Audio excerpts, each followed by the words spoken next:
Hey yo, man, you know what it is, man. SOS Wrestling Network back at y'all once again, bruh.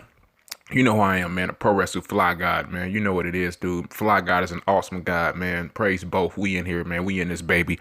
Here to do a quick breakdown of the New Japan Pro Wrestling's Sakura Genesis 2021 show, and man, we have some major fallout LK and I are going to talk about over here. I'm just going over the results. I'm not going to talk about anything in the future planning because I'm sure LK and I would do that ourselves tomorrow. Tuesday. We're doing that shit in the future. So, man, let's get into it, man. I ain't gonna keep y'all here too long. I just know y'all want to tap in and hear something from us because, god damn it, you got to. We're real talk of pro wrestling out here. You know, you can find any other pro wrestling show here on YouTube, but as I take my drink, we are definitely the realest and we are definitely the most gutter. We're definitely the most almighty. That's not even a phrase, but whatever. So, Sakura Genesis 2021. We are in Ryogoku Hall right here.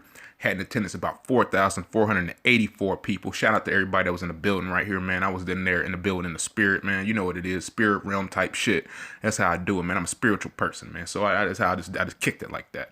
But yeah, man. Let's get into it, dude. First match, we had a trios match. We had the returning God teaming with Jado, taking on the Suzuki Gun trio of Doki, Zack Sabre Jr., and Taichi right here. So looks like God and Dangerous Tekkers are going to be paired off here rather soon for the tag team straps. I'm also interested to find out if you guys are interested about this too. And actually, before the show even started, excuse me, how could I misspeak?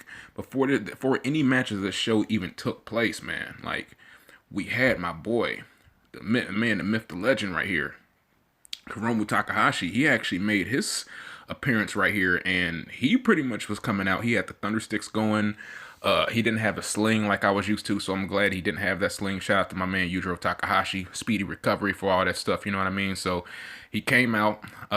He pretty much, we had Chris Charlton, if you're on English commentary, he was up to the duties to doing translation right here because, yeah, you're going to have to translate for our English viewers right here. So Hiromu, excuse me, he's not that, or, you know, he's a homo sapien, most definitely, and Hiromu shot down a rumor that he was going to be the mystery opponent for, or mystery partner for the United Empire, so we got Chris Charlton to pretty much telling the English crowd that he's hyping to show up as a part of it, he's playing to the crowd, so good stuff on Hiromu Takahashi right here. But back to this match right here.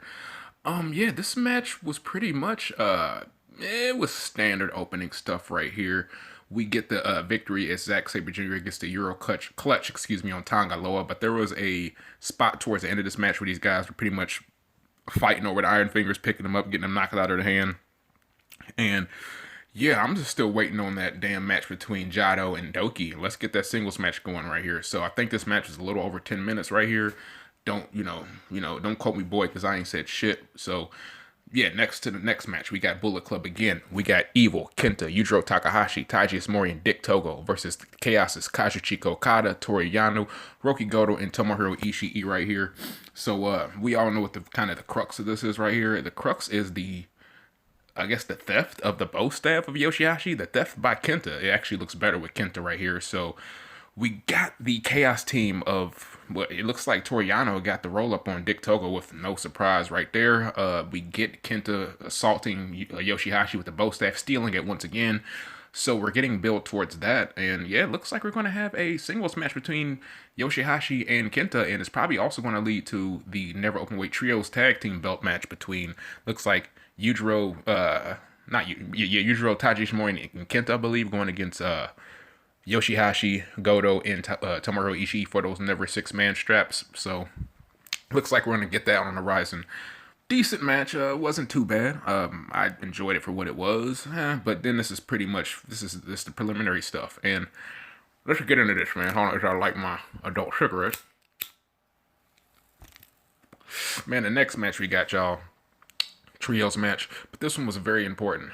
We had the trio of Los Ingobernables Tejapons, the Dragon, Shingo, Takagi, Sanada, and Tetsuya Naito, taking on the United Empire's Great Khan, Jeff Cobb, and their mystery partner, excuse me. So, if you've seen our video before we released yesterday, you knew we talked about the top 5 candidates that could be this mystery partner for the United Empire. I gave my candidates. If you haven't seen it, go check that out.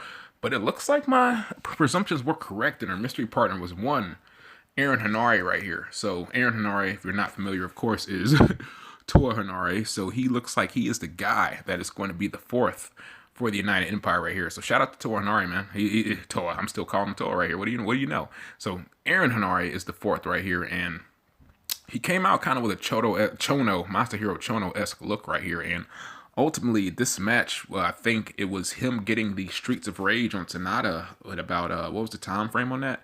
9 minutes and 51 seconds. So the United Empire pretty much just dominated LIJ right here, and it kind of leaves, especially with the what happened in the main event, what's going to go on with the LIJ and the United Empire. They might be off to a feud here because he gets the Streets of Rage on Sonata a little under 10 minutes, excuse me.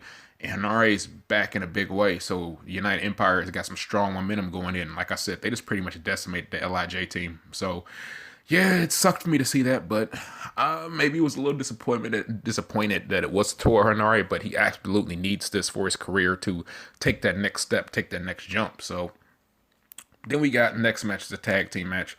Satoshi Kojima versus Hiroshi Tanahashi, or tagging with Hiroshi Tanahashi, taking on the Bullet Club team of Bad Luck Fale and Jay White right here. So high fly flow, a little over 10 minutes right here. Solid stuff, but this is more preliminary for that neverweight title match that I incorrectly said it was going to be on the show, but it looks like we're probably going to get that at Wrestling Dantaku night 1 maybe. So they're going to have that night 1. The tour starts next Saturday, I think. So yes, it's more preliminary stuff, and it's just crazy that they're just pushing this off so much because they've had so many Jay White and Tanahashi matches here in a short interim, in a short time, that, man, I'm just like, get it out the way. Hurry up and get this match out the way. This is my opinion. I'm sure it's going to be a good match, but we've had a lot of Jay White and we have a lot of Hiroshi Tanahashi wrestling each other, and we're going to get it on the first night of Wrestling Dantaku. So sit back, relax for that. First title match of the night is actually the penultimate match here. We have the team of the Roppongi 3K, Sho and Yo, the former champions, never lost a belt. They had to drop the belts due to injury for Yo, tore his ACL. We all know about that. Taking on the current champions, one half of the current champions, actually a double champion, El Desperado right here, and Yoshinobu Kanemaru, attempting to defend their IWGP Junior Heavyweight Championships, Junior Heavyweight Tag Team Championships against Roppongi 3K right here. This match went a little under 21 minutes. It was interesting because I had pegged Yo to be the guy to maybe be the one to turn on Sho right here, and honestly, how great would that have been to where, maybe some people didn't want to see it, but how great would that have been to just have Sho or Yo not show up in this title match after him turning on, Yo turning on Sho right here. So it's crazy that they got rid of the Rocky Romero stuff during the music entrance, but that is what it is. This match was kind of interesting to me. It was good. It was a good match, but I think the wrong decision was made here. Yo spent most of this match selling the knee and, giving a comeback you think that would probably lead to the defeat, but ultimately Roppongi 3K traveled back to the same spot they're in a year ago, and they get the victory. So after the match, Yo gets the mic to thank the fans for the support, and he challenges El Desperado for the IWGP Junior Heavyweight Championship. But Best of the Super Junior is like literally right around the corner. So that's really weird. And now we got the main event. It's pretty much as everybody's talking about. The match itself is everything that you've seen pretty much from these guys. And one thing I will say, because we got Will Osprey taking on Kodabushi for Kodabushi defending this newly minted IWGP World's Heavyweight Championship against the New Japan Cup winner Will Osprey right here. So honestly, the beginning parts of this match was just okay. I've seen better stuff from them, and it really didn't pick up literally to like the end of the match, man. So it was just pretty much one of these guys trying to outdo each other with flashiness, and I mean, Ibushi tried to outflashiness while Osprey and he ended up crumbling at the end. So Ibushi's title reign is about 4 months. I've been very highly critical of it, and it's kind of weird that they ultimately have done Kota Ibushi dirty. If you look at it in the kayfabe kind of context, they had him merge the belts. People were negative about that, and then they ultimately have him lose the belt. So the one thing I hate that it's Will Ospreay that he lost the belts to, but one thing I can say is I've seen this a lot as a response on Twitter. I know that their quote unquote forbidden door is open and all that good stuff, but I just hate that anything is always, oh, well, what about Kenny Omega this, Kenny Omega that? I just hate that he's linked anything to this. This had nothing to do with him. And ultimately, I know he probably won't be, but in the long term, I said this, I tweeted it out, New Japan is protecting their future money match, in my opinion, and their future money match is Will Ospreay versus Jay White. They're protecting the hell out of that like Naito versus Okada. So I'm wondering when we're going to get that next singles match between these two guys. And Will Osprey wins the title, man. He wins it, no interference right here. He pretty much washed Ibushi towards the end of the match, man. He pretty much washed him, hit him with a hidden blade. When he hit him with that fucking Os cutter. He hit him actually with a really smooth reverse Os cutter here. I thought that was actually nice. And when he hit him with the Stormbreak, I was like, shit, is that it? And by God, it was it. We got a new IWGP World Heavyweight Champion. I was legit shocked when he won. I didn't expect him to win. I was actually predicting who would be Kodabushi's next opponent after he defeated Will Osprey. So them pulling the trigger and putting the bone on Will Osprey is highly surprising, in my opinion. New Japan's booking has been very, very weird right now. And I've seen a lot of people say that they're canceling New Japan World. And if that's what they're doing, hey, that's on them. I'm not personally canceling mine. You know, we all know here on the channel, if y'all been following the channel for a long time, New Japan has done things I haven't liked they've done their fair share of things I haven't liked. Let's just be real. And I still stuck around. I didn't go anywhere. I still watched shows from Wrestle Kingdom 12 with Naito losing the main event, from let's see him dropping the belt to Jericho, when me having to deal with the whole elite guys and it's them taking over New Japan and them being pretty much the guys in the main seat as far as New Japan wrestlers. I had to deal with that. So when I see people kind of, I guess, being upset with, because I know Will Ospreay's backstory and his history, so before comment that, I'm not saying that about that. And I mean, maybe that's questionable that they would book him in that position considering what happened there, but yeah, and I've seen people compare the situation to Michael Elgin, but I think this is an entirely different situation because Michael Elgin's no longer employed by the company. Well, Osprey is currently the top guy in the company, so they still have things pegged for Osprey, man. And maybe it's for the good, maybe it's for the bad, but guess what? If you're gonna watch New Japan, if you're a New Japan pro wrestling fan, you're just gonna have to deal with it for the between time for the interim. I'm gonna have to deal with it. I had to deal with Naito losing to Ibushi. I had to deal with Naito losing to Okada.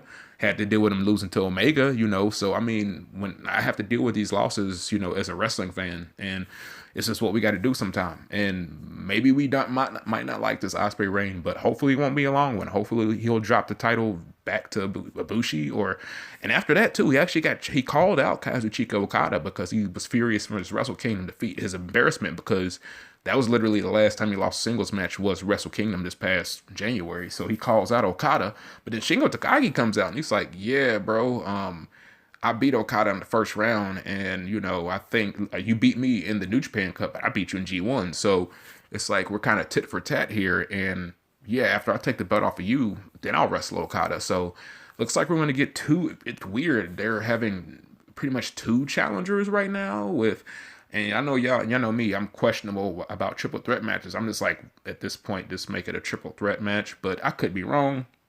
Looks like the first challenger is going to be Shingo Takagi for the World Heavyweight Championship.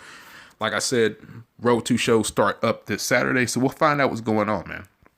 But this has been, I know I've been talking a while, but I wanted to say this was a short one. I've been talking 13 minutes, but tomorrow, maybe Tuesday, we'll be back to get LK's views, his knowledges on this thing. Knowledges, I can't even speak. And it looks like we got a message from Jon Moxley as I look on the New Japan Pro Wrestling site. So I'm going to watch that and see what that is about. But thank y'all for checking this out. I say short. I meant it to be way shorter than what it was, but it is what it is. We're the almighty SOS Wrestling Network. Like, share, subscribe, all that great stuff. This is our Sakura Genesis 2021 short review. We'll be back to have LK's thoughts on it. I just want to get something out there for the people, because we love the people. So like, share, subscribe. It's your boy, the puroresu FlyGOD, man. When God made the puroresu FlyGOD, he ain't make them no more. So just remember that right there. But I'm up out of here, y'all. Peace.